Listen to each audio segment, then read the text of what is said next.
Hey friends, on today's quick video, I'm gonna show you how to set up this GE Opal 1.0. It's a Nugget ice maker, it's fantastic, but you do need to do a couple of things when you first receive this to make sure it's clean and ready to produce the best possible ice. Now the Opal 1.0 is really nice because it comes fully assembled. There's really nothing you need to do other than give it a good cleaning.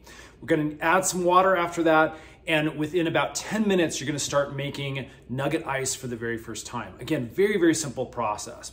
So let's go ahead and show you how to do this cleaning for the first time. Now, the machine will let you know after 100 hours of use that it will need to be cleaned. And so what you'll see is this light blinking here, the cleaning light. And when you see that, again, we just need to perform this regular sanitizing cleaning. Now, also depending on your time period, you may need to perform some descaling. Now, this is important if you have hard water in your area. To perform a descaling, it will be a separate process that we'll have in a separate video. Again, this is gonna be our regular sanitizing cleaning. Now, the first thing to do is to make sure the power is off if you have plugged it in and turn it on. I'm just gonna hit that power button. That'll turn things off. We can even unplug it just to be safe. And then we're ready for our cleaning. Now, if you open up the top here, we're gonna see a couple of things.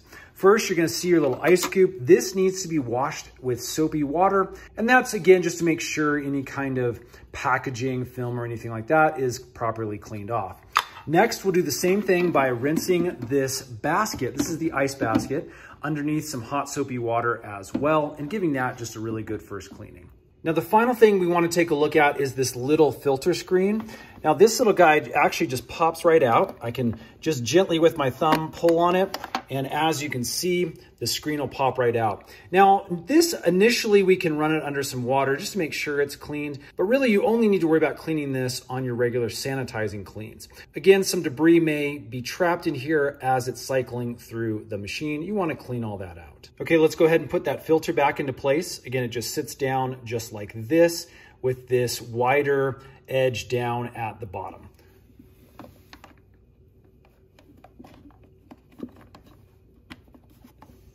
Okay, next we're gonna be running a water solution through the machine in order to properly get all of the cleaning done.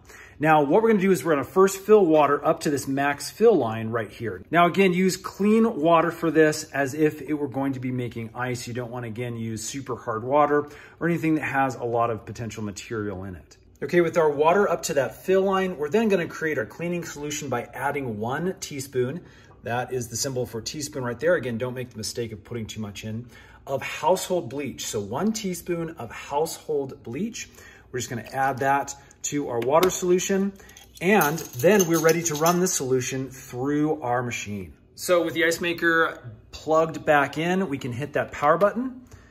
And then what we're gonna do is push and hold the clean button for 3 seconds. That's 1, 2, 3. You'll see it come on like this. And as you can see, we are now, by this light being indicated, into the cleaning process. We're gonna let that run through. Basically what happens is all that solution that we created is gonna filter up and through the machine, making sure all the internal parts are getting cleaned with that light bleach. Once we're done, I'll show you the next step. Now, this process doesn't take too long, and after the cleaning is complete, the light will go off. Now, if you are in power mode and it is making ice, go ahead and just hit that power button once. We're gonna turn everything off. The next process is to get all of that solution out of the machine. Again, you don't want that little bit of bleach remaining in your system and getting in your ice. So we need to drain our solution out of the machine now. Okay, we're taking a look at the back of the machine now, and what you're gonna find are a couple of hoses here. One says side tank, and the other is just an internal mechanism that goes into the bottom of the machine and that allows for drainage. Now, to perform this next step, we're actually gonna be draining all that solution out through these hoses. Now, that's why having this set up next to a sink is where it's gonna be optimal, but you can also drain these into like an old bucket or something like that if you have this set up in the garage or downstairs in a wet bar or something like that. So what we'll do is we'll come up here to the top.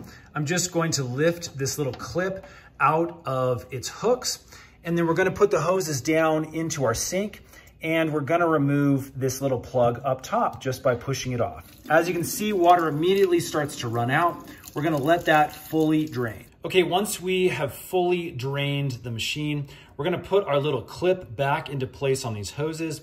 Basically, again, the nozzles just slide into the little holsters there. As you can see, one on each side. And then we'll stick this whole assembly back up in the back of the machine. Clips right into place, should be good to go. Okay, coming around front here, again, you can see that all the water has been drained out. So what we now need to do is refill this back up with fresh, clean water. Let's go ahead and do that, and we're gonna run that cleaning cycle again, and that'll get rid of all that residual bleach. Okay, we're at the max fill line with our second batch of fresh water. Go ahead and close this top, and we'll come up and we'll hit the cleaning cycle one more time. Push and hold for 3 seconds.